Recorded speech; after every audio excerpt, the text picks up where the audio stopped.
We turn to our next scripture reading today, coming from the book of Exodus, as we continue the story of Moses.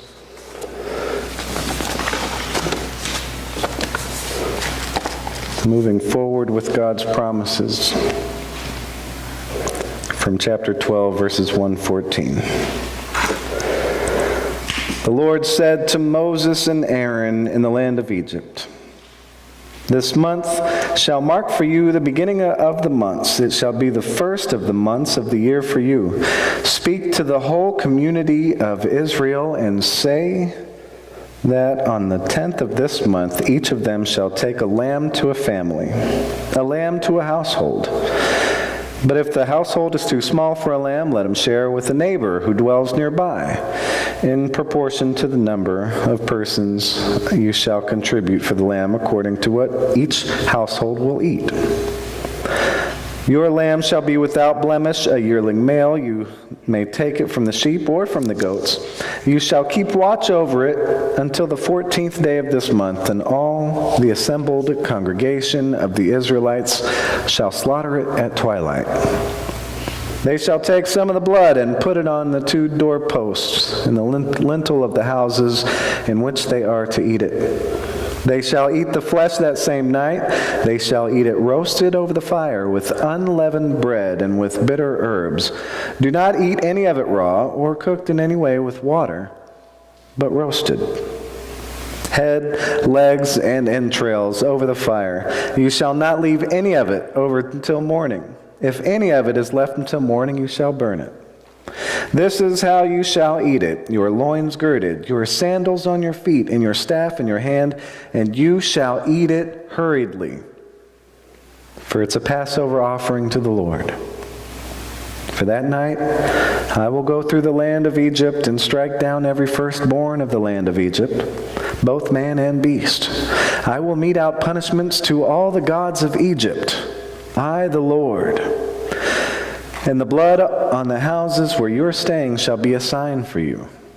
When I see the blood, I will pass over you, so that no plague will destroy you when I strike the land of Egypt. This day shall be to you one of remembrance. You shall celebrate it as a festival to the Lord throughout the ages. You shall celebrate it as an institution for all time." The grass withers, the flower fades, but the word of the Lord lives forever. This is the word of the Lord. All thanks be to God. So an awful lot's been happening this week. An awful lot is happening right now. Hurricane Harvey ripped through and brought on endless rain and swells of floods reminiscent of Noah's Ark. People are only beginning to put life back together down in the Houston area and beyond. Hurricane Irma has been ripping through the Caribbean islands, and the eye of the storm is now reaching the Keys and the Florida coast as we speak. People dying, homes wiped out, livelihoods blown away. Destruction and devastation reminiscent of the plagues suffered in Egypt. Speaking of Egypt, there's an awful lot that's happened this week in the Scriptures. Here we are at the main event of this story. Moses faces down Pharaoh, the mighty king of Egypt. Now, a couple weeks ago, there was a pretty memorable spectacle in sports. The Mayweather versus McGregor boxing match, the undefeated boxing great champion, the big-time multi-weight class UFC champion, that huge event in Las Vegas. Much ado made about this. It brought in so many viewers, so much money, so many travelers. It was such a big deal. Not only was it a fight to see who was the greatest, but it was also representing the entire sport of boxing versus MMA. It was this massive event that just drew so many and so much attention. And those who didn't pay to see it were anxious to find out the results of it, including myself. Now, as big as that main event was, It's got nothing on what we're looking at today. Things really put that into perspective. Leading up to this main event in the Exodus story, an awful lot has gone down already. Moses was sent by God to Pharaoh demanding that the Israelites be released from Egypt. The match between these two, it wasn't in the ring, but it was very much a true showdown. Moses demanding, "Let my people go." Pharaoh says, "Nope, not happening." So God turned the Nile River to blood. Moses went again. Pharaoh said no. So God sent swarms of frogs out of the Nile and to fill the land. Pharaoh gave in, said, okay, just take the frogs away. I'll let the people go. Just take the frogs away. So once the frogs were gone, Pharaoh had a change of heart. Moses went again. God turned the dust of Egypt into lice. And then it was swarms of insects. Then it was disease upon the livestock of the Egyptians. Then it was boils on the Egyptian people and their animals. Then a thunderstorm of hail. Then locusts to consume what little was left in the land after all of that. And then God brought darkness over the land for 3 days. All this stuff leading up to this big main event looming in today's passage. Pharaoh, he kept giving in at the time in response to each plague, saying, okay, I'll let the people go. And as soon as things let up a little bit, he changed his mind. He should have let the people go already. But his heart kept hardening to the point that he just wouldn't do it.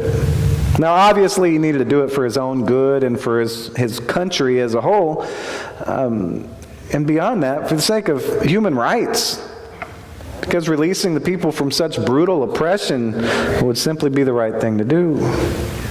But it was also a tough decision for Pharaoh, being in that political position. His entire country had come to rely on the work that the Israelites were forced to do. It would have had a devastating impact on the country and on the economy and on the production of those garrison cities if we were just to let them go. As is very clear from our own history in this country, once slavery is established as an institution, it could take no less than a civil war to get rid of it.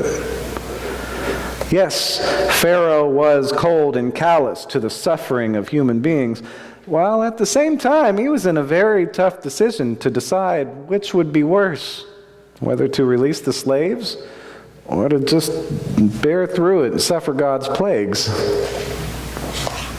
Obviously, Pharaoh decides they're better off suffering the plagues. So it all comes to this point in the passage today. God has warned that all the firstborn of Egypt will die because of Pharaoh's decision. The people of Israel are instructed on how to survive this main event. The instructions they receive, the first ritual of Passover, marking the first day of freedom. A lamb for each family, and sharing for families that are too small to take on a full lamb. A lamb without blemish, slaughtered at twilight. Twilight being this moment between nights, this moment between days. Remember, in ancient Israel culture, that the day began with the evening, instead of as we begin it like at an a.m., or we think about the day starting when the sun comes up. Their day began when evening fell. So at twilight was right before that day began. Take some of the blood, mark your doorposts with it.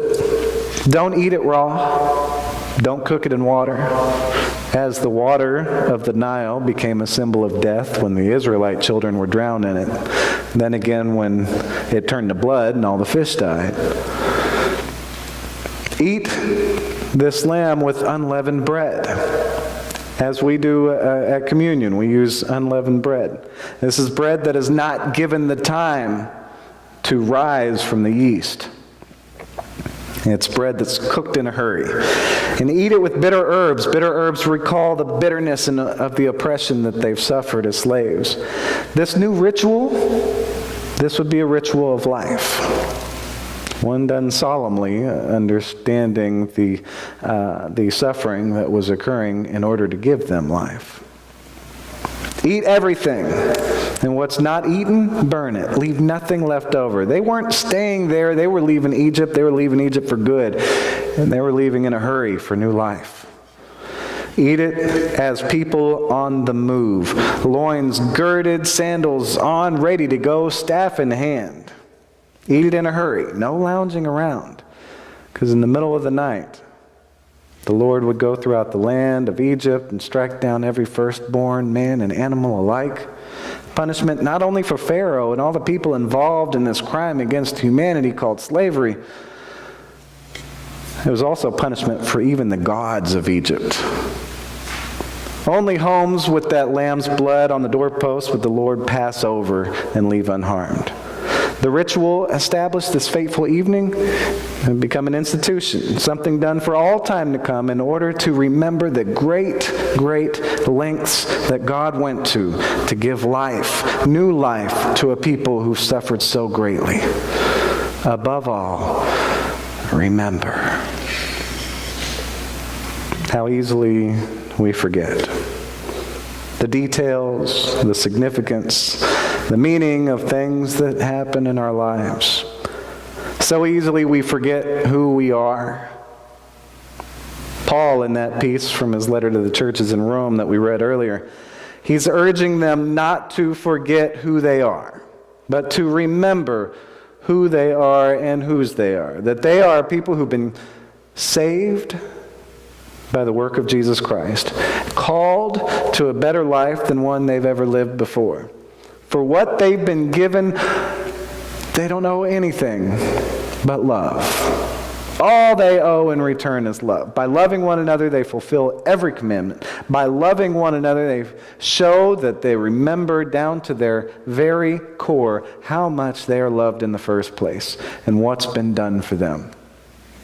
They show that they remember that they are a people defined and characterized by life.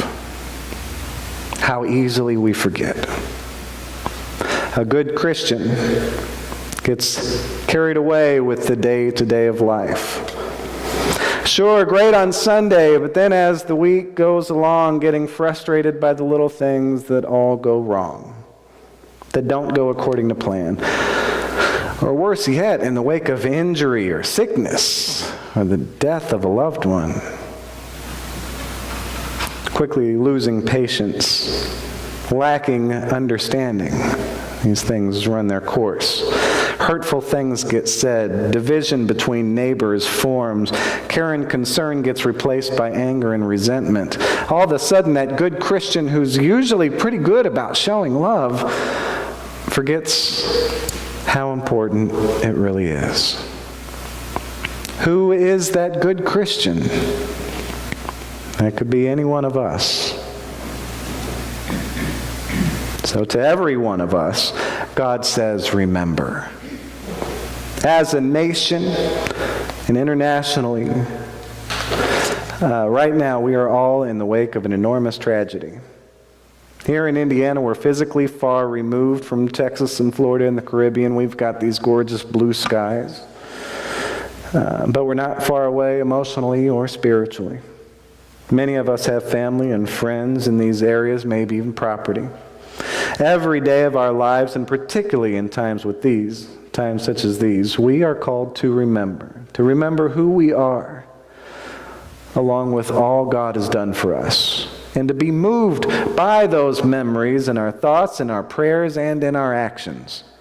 We have been blessed so richly by God's love that, you know what, we do owe something in return. We owe something really big in return. In this widespread, incredibly trying time, this time when so many of our brothers and sisters are suffering terribly, let us remember. Let us remember the countless little things that God has done for us. Let us remember even more the huge things, the main events, not some overdone sports spectacle, but the really important stuff. God passing over the Israelites, freeing our spiritual ancestors from the bondage of slavery. God sending Jesus Christ to die on the cross, freeing every one of us from the bondage of sin. These are the things that define who we are. And what we owe in response to these things that we remember is love. May we remember and may we give what we owe at every moment of every day, our love, God's love. Amen.